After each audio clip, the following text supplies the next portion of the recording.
going to turn it over to Scott, who's going to tell us a bit about these stories. Thanks, Olivia.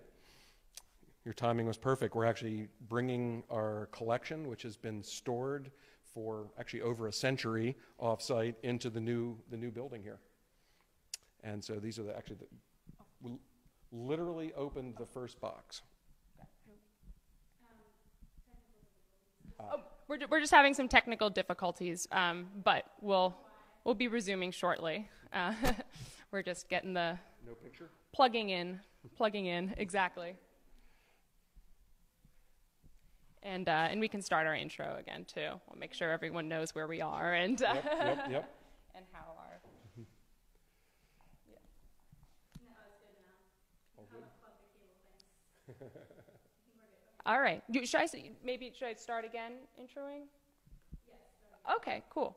Well, just a reminder, I'm Olivia Waxman, and I'm a reporter at Time Magazine, and I'm in Philadelphia at the Museum of the American Revolution, which is opening to the public in April. And the first shipment of rare artifacts has just arrived at the museum, and the Vice President of Collections, Exhibitions, and Programming, Scott Stevenson, is going to tell us a little bit about each one, and feel free to ask questions, and we'll direct them right to Scott. So I'm going to turn it over to him, and he's going to tell us some cool stories. Thanks, Olivia. Yeah, we literally have just opened the first box. Our collection has been largely in storage, in some cases for a century, awaiting a location in a museum. So the museum is completed here in Philadelphia, and we just started to move these boxes into our collection storage facility, and I've just started to inspect some of these. So we'll share with you a few highlights that are coming off the truck. Very exciting. I'm going to put my gloves on, of course, for safe handling of the objects. Safety first. Absolutely. And the first piece we have, I know, hope you can see this. This is actually an archaeological piece that was recovered during the construction of the museum. So we did an archaeological excavation of the site here in historic Philadelphia. And from a privy located on the site here, dating to the 1770s, we found this, what was known as a ship's bowl in the period. And I'm going to show you, I'm going to move the box off here. Actually, we've commissioned a replica of this bowl because it's been pieced back together, but it's fairly fragile. But as you can see in the bottom of the bowl, there's the depiction of a British ship. It's flying British flags, and it says, "Success to the Tryphena," which was a ship that sailed between Liverpool in England, here in Philadelphia, sometimes to New York, down to Charleston, to the West Indies, and it was a merchant ship that sort of did the transatlantic trade. It has an interesting connection to the Revolution in that this ship carried a protest by the merchants here in Philadelphia to the manufacturers and tradesmen in Great Britain in 1765, asking them to help repeal the Stamp Act that had been placed. And this is sort of, often seen as the beginning of the revolutionary movement. So how it ended up in the bottom of a privy in a back lot in Philadelphia, we may never know, but these were typically produced by English potters. So this was probably made in Liverpool and would have been made to celebrate probably when the ship was actually first launched. So maybe one of the owners of the Tryphena living in Philadelphia was toasting the success. So this would have been used for punch in the 18th century, usually using rum. Yep, exactly. Sometimes at the end of the evening, rather than dipping it out, they would actually literally drink out of the bowl. So there's a lot of great period depictions of parties that ended badly that way. Yes. So the Tryphena bowl. So that's one of the first pieces. And again, it's been pieced together here and has come out of the well of Benjamin Humphreys.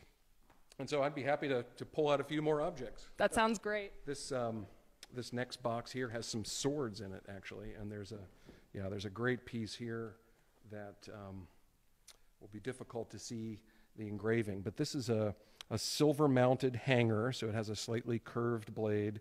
And can you see the inscription there? Can you read that? Is that George Wilson? Yep, G. Wilson, and the date 1777. Okay. And this was a sword. Actually, it's wonderful to have something that we actually know who carried this. So George Wilson was from what's now western Pennsylvania. At the time, it was territory claimed by Virginia and Pennsylvania. And he lived not too far from where Pittsburgh, Pennsylvania is today, and was the second in command of a regiment of Pennsylvania soldiers. And in the winter of 1776, when George Washington was crossing the Delaware, and it was one of those low moments of the Revolution, Wilson and his regiment marched over the Allegheny Mountains, so the whole length of Pennsylvania, about 300 miles in the middle of winter, and he acquired this sword when he got probably to Philadelphia before joining with the rest of the army.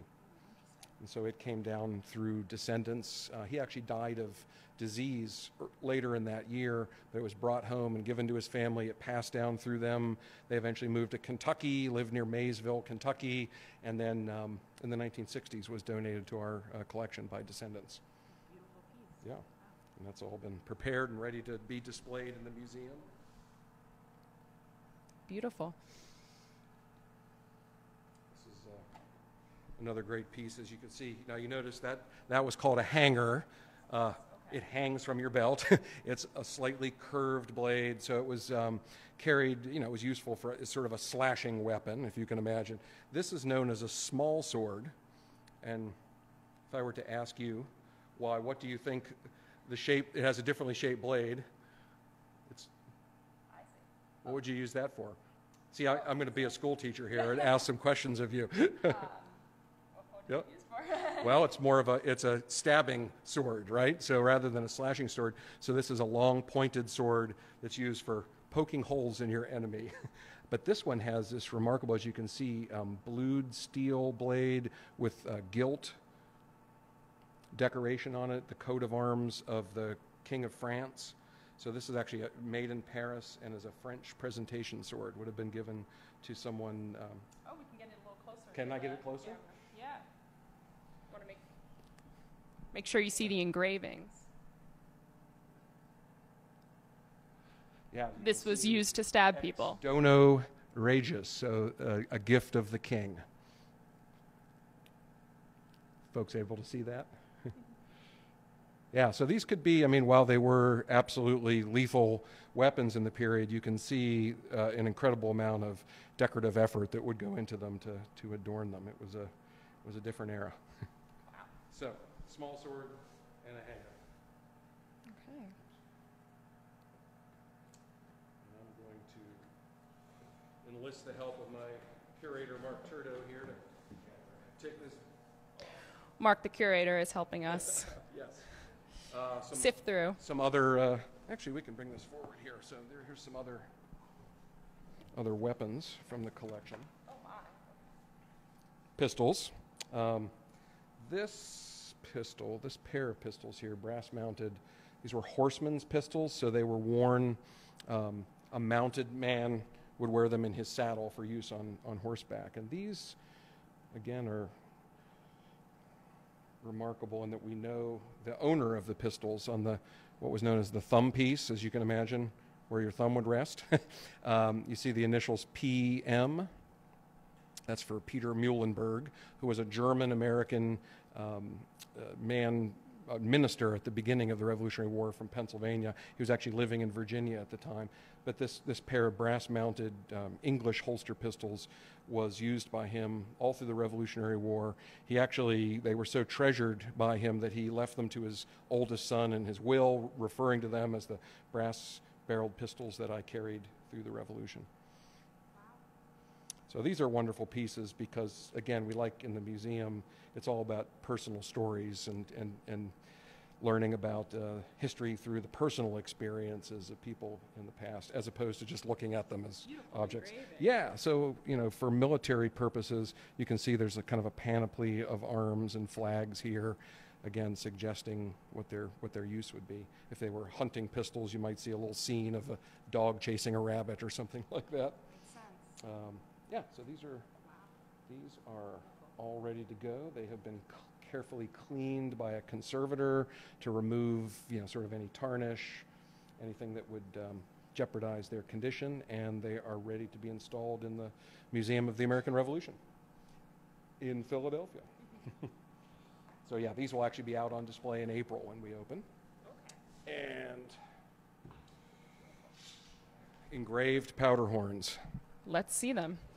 Another wonderful kind of object from the period. So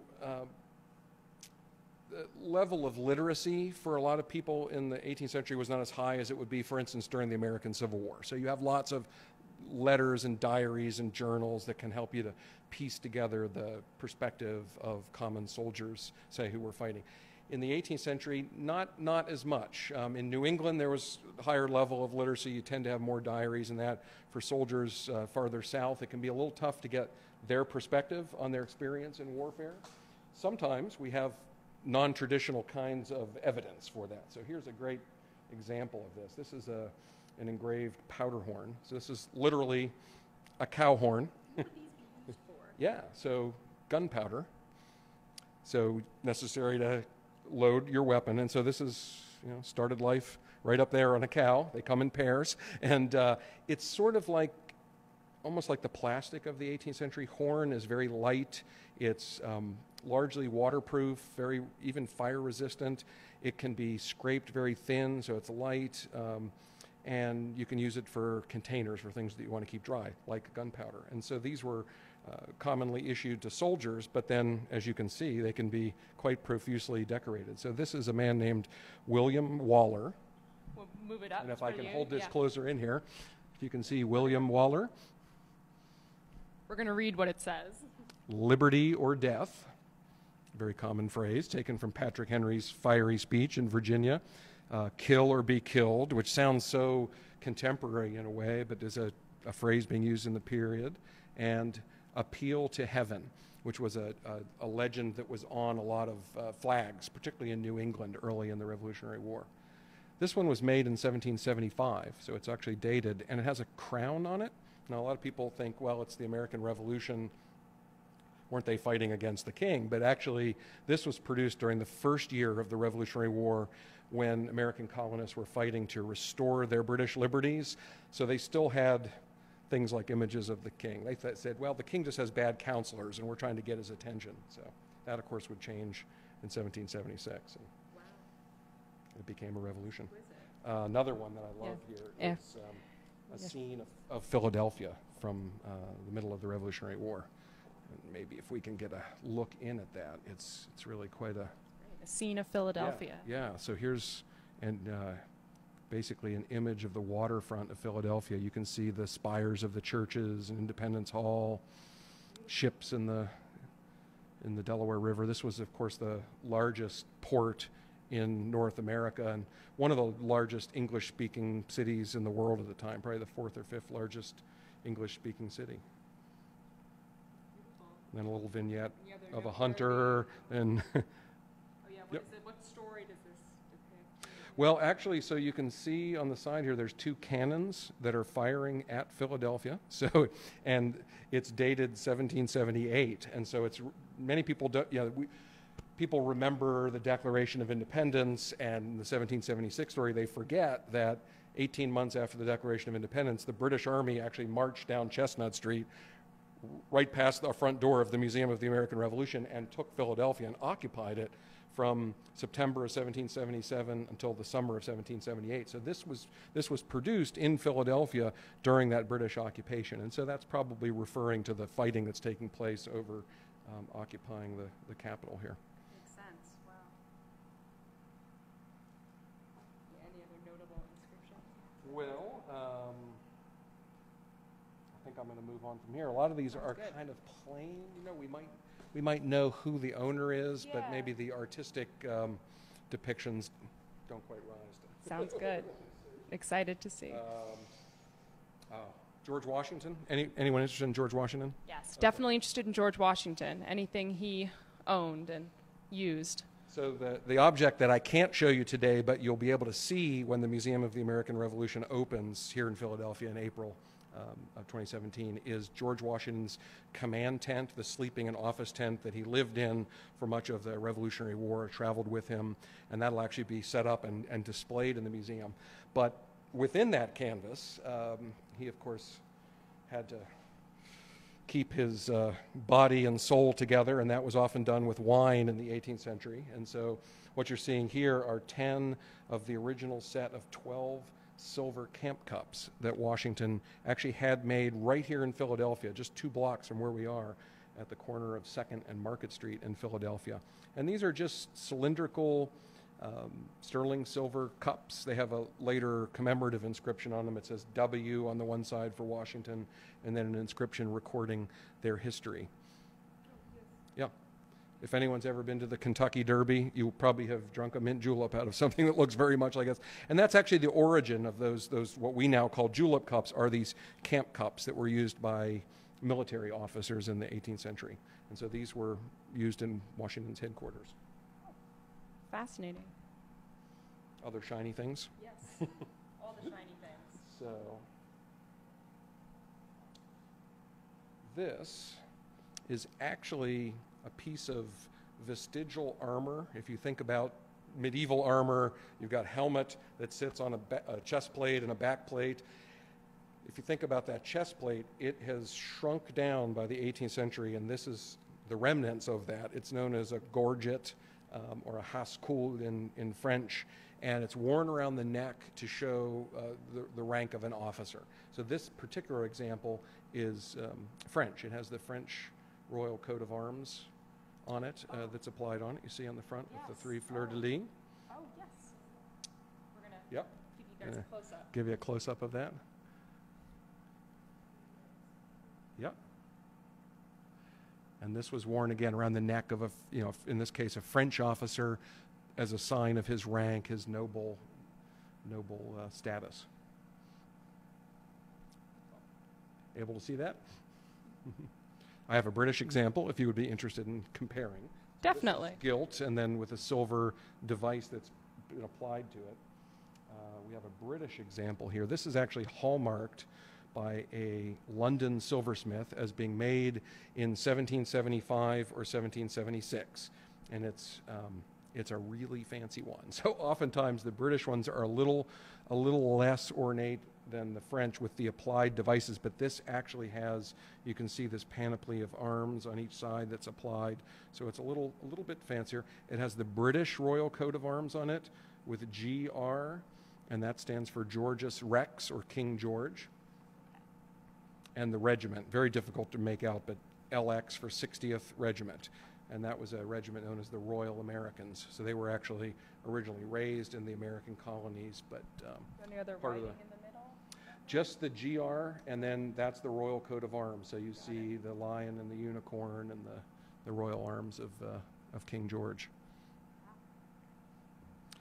They made excellent targets for American marksmen, as you can imagine. So a lot of times these have survived because they were put into baggage and not worn in the field because they're sort of painting a circle on yourself. Yeah. Okay.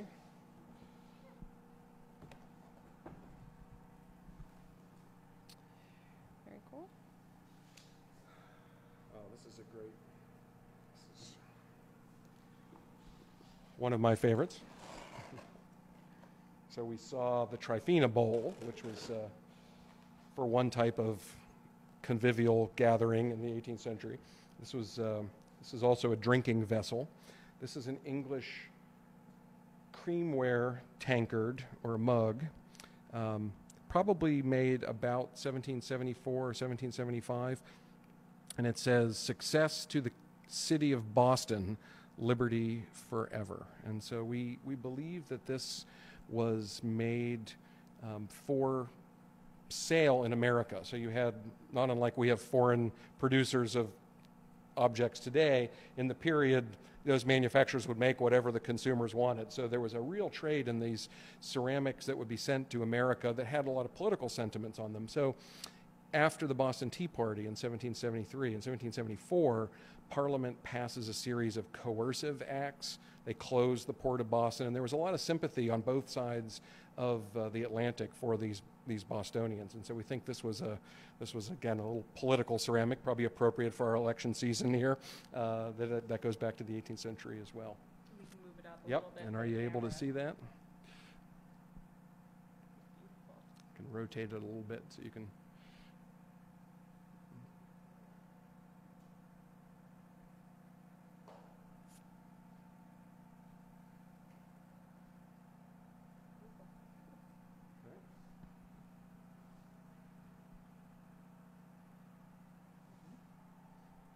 All right. Yeah. We'd have to have one more, or no? We're good? Okay, cool. Things are good. Are we good? Do we have? There are? Benjamin Franklin? Yes, definitely a Benjamin Franklin item. Sure. So these look like scraps of cloth, and they are in fact scraps of cloth that were preserved by descendants of Benjamin Franklin. So these are actually pieces of a waistcoat that he wore in France during the American Revolution when he was in the French court. It's a striped corduroy fabric. I think I used to have a pair of pants made out of stuff that looks just like this. So you can see that little souvenirs have been cut out of it, but that's part of the arm of the coat there. Fascinating. Fascinating. Wow. Very cool. We'll bring that up to the front. Benjamin Franklin wore this. There was more of it then. Okay.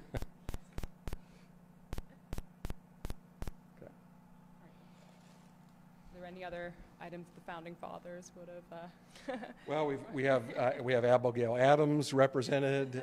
We have Martha Washington represented with objects, and so so people who visit the Museum of the American Revolution, you have to keep visiting because we put things out and we rotate them. But there'll always be something new to see. Fascinating. All right. Well, this has been great. Thank you so much for taking the time. We'll wrap up. Yeah. And again, we're at the Museum of the American Revolution, and with Scott Stevenson, our VP of Collections. I know I learned a lot. I hope you learned a lot too. And again, the museum will be opening to the public in April. And can't wait to see you all here. In the meantime, we have a website for the Museum of the American Revolution, which is a great way to kind of keep up on updates, get a preview of what's going on in our exhibits, new objects that have entered the collection, and we'd love to all see you there. Also on all the social media channels. But Museum of the American Revolution, we're very easy to find. Thank you so much for taking the time. Thank you.